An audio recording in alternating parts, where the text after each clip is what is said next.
इसरो ने करोड़ों भारतीयों को ऐसी गुड न्यूज दी है कि अब अंतरिक्ष में ताबड़तोड़ मिशन का तूफान आने वाला है। अभी चंद्रयान 3 फुल स्पीड से चंद्रमा के रास्ते पर है, तो इसरो के वैज्ञानिकों ने इसी बीच एक ऐसी रॉकेट इंजन का टेस्ट किया है जो आने वाले वक्त में भारत के स्पेस सेक्टर के लिए माइलस्टोन का काम करेगा। और इसमें इसरो को सबसे बड़ी कामयाबी मिल चुकी है। मतलब दोस्तों, एक तरफ चंद्रयान 3 तो दूसरी ओर ये मिशन नासा से लेकर चीन को भी हैरान कर रहा है, क्योंकि चंद्रयान 3 के ठीक बाद 26 जुलाई को इसरो एक बड़ा सैटेलाइट मिशन लॉन्च कर रहा है और उसके ठीक बाद गगनयान का ऐसा मिशन लॉन्च कर रहा है जो अंतरिक्ष में भारत को सुपर पावर बना देगा। और दोस्तों, और ये मिशन पूरी तरह से कामयाब होने वाला है, क्योंकि इसरो ने कुछ ऐसी तकनीक डेवलप कर डाली है जो आपको गर्व करने के लिए मजबूर कर देगी। दोस्तों, ये बात मैं आपको बताने वाला हूं। पहले आपको इस नए इंजन के बारे में बता देता हूं, जिसे स्पेस का गेम चेंजर कहा जा रहा है। तो दोस्तों, ये वही इंजन है जो गगनयान को अगले साल अंतरिक्ष में लेकर जाएगा। और इसरो वैज्ञानिकों ने गगनयान के प्रोपल्शन सिस्टम का सफल हॉट टेस्ट कर लिया है। यानी इसके प्रोपल्शन सिस्टम को कुछ देर चलाकर देखा गया कि वो सही से काम कर रहा है या नहीं, इससे कितनी ऊर्जा मिल रही है, यह कितना सुरक्षित है। और बड़ी बात ये रही है दोस्तों कि सभी इंजन 100% खरे उतरे हैं।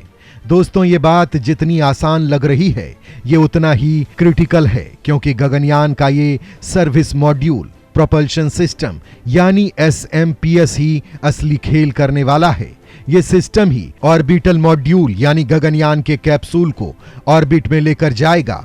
ये सिस्टम ही गगनयान को धरती के चारों तरफ चक्कर लगाने में मदद करेगा और इसकी मदद से ही ऑर्बिट में चक्कर लगाते समय यान को कंट्रोल करने में मदद मिलेगी। साथ ही जब डी बूस्टिंग करनी होगी यानी गति कम करनी होगी तो ये ही काम आएगा। और दोस्तों, बड़ी बात यह है कि अगर कोई दिक्कत आएगी तो फिर ये सिस्टम ही सबसे ज्यादा काम आने वाला है। और इसरो ने इसको लेकर सबसे बड़ी कामयाबी गेन कर ली है। इसरो के वैज्ञानिकों ने इसे 1 मिनट और 29 सेकंड के लिए फायर किया, जिसमें इसकी 5 लिक्विड एपोजी मोटर 440 न्यूटन का थ्रस्ट पैदा करने में कामयाब रही। तो वहीं solar reaction control system thrusters भी 100 न्यूटन का थ्रस्ट पैदा करने में कामयाब रहे। दोस्तों, 440 न्यूटन की ताकत के जरिए ही ये प्रोपल्शन सिस्टम गगनयान कैप्सूल को ऊपर की तरफ ले जाएगा। तो वहीं reaction control system thrusters Gaganyaan के कैप्सूल को सही दिशा में ऊंचाई हासिल करने में मदद करेंगे। इतना ही नहीं दोस्तों, इसरो ने इस सर्विस मॉड्यूल प्रोपल्शन सिस्टम के tank feed system, helium pressurisation system, flight qualified thrusters और कंट्रोल कंपोनेंट्स को भी परख लिया है, जिनके लिए एक बार 250 सेकंड तक इंजन फायर किया गया तो दूसरी बार इसे 27,500 सेकंड्स के लिए चलाया गया। मतलब दोस्तों, जहां एक तरफ चंद्रयान 3 को लेकर इसरो टीम लगी है तो वहीं दूसरी ओर गगनयान की टीम भी दिन रात एक करने में लगी है। दोस्तों, इससे पहले भारत का विकास इंजन भी पूरी तरह से कामयाब साबित हो चुका है।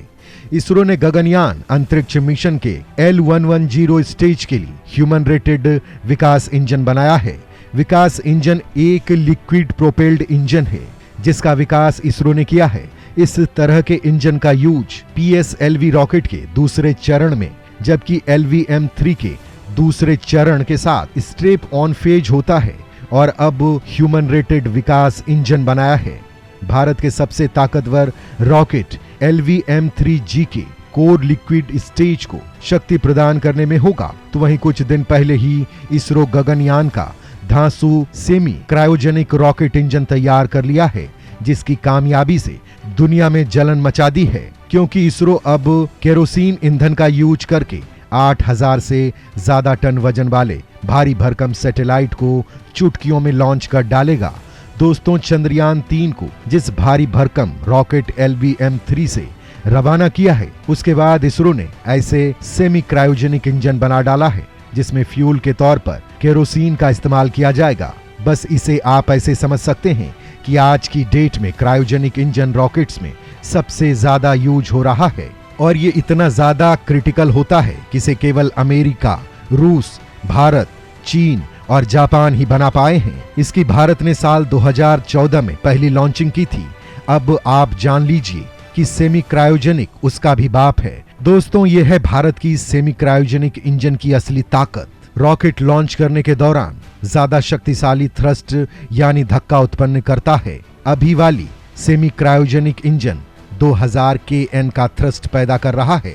इंजन का फ्यूल हल्का होने के कारण रॉकेट के जरिए लॉन्च होने वाले पेलोड की क्षमता 4 टन से बढ़कर 8 टन हो जाती है।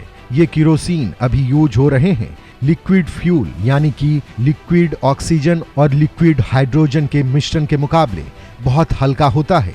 लिक्विड ऑक्सीजन और हाइड्रोजन के फ्यूल को 0 से नीचे -253 डिग्री तापमान पर रखना पड़ता है, लेकिन केरोसिन को सामान्य तापमान पर स्टोर किया जा सकता है। दोस्तों, इसरो ने अपनी चांद के लिए जो चंद्रयान 3 भेजा है उसका वजन 3900 किलोग्राम है, मतलब 4 टन के आसपास। लेकिन दोस्तों, इसरो अब मंगल ग्रह के लिए मंगलयान 2, सूरज के लिए आदित्य L1, शुक्र ग्रह के लिए शुक्रयान और अंतरिक्ष में सबसे बड़े मिशन गगनयान के लिए जो रॉकेट लॉन्च करने वाला है वो 8 टन तक भार लेकर जा सकेंगे और उसमें सेमी क्रायोजेनिक इंजन वाले रॉकेट ही यूज होगा। इसे सेमी क्रायोजेनिक इंजन के प्रोजेक्ट पर इसरो साल 2008 से काम कर रहा था, लेकिन अब इसरो कामयाब हो चुका है। अब ये तकनीक भी स्वदेशी है और बड़ी बात यह है कि इसका थ्रस्ट भी शानदार है। इससे पहले दोस्तों, इसरो ने CE-20 क्रायोजेनिक इंजन बनाया था।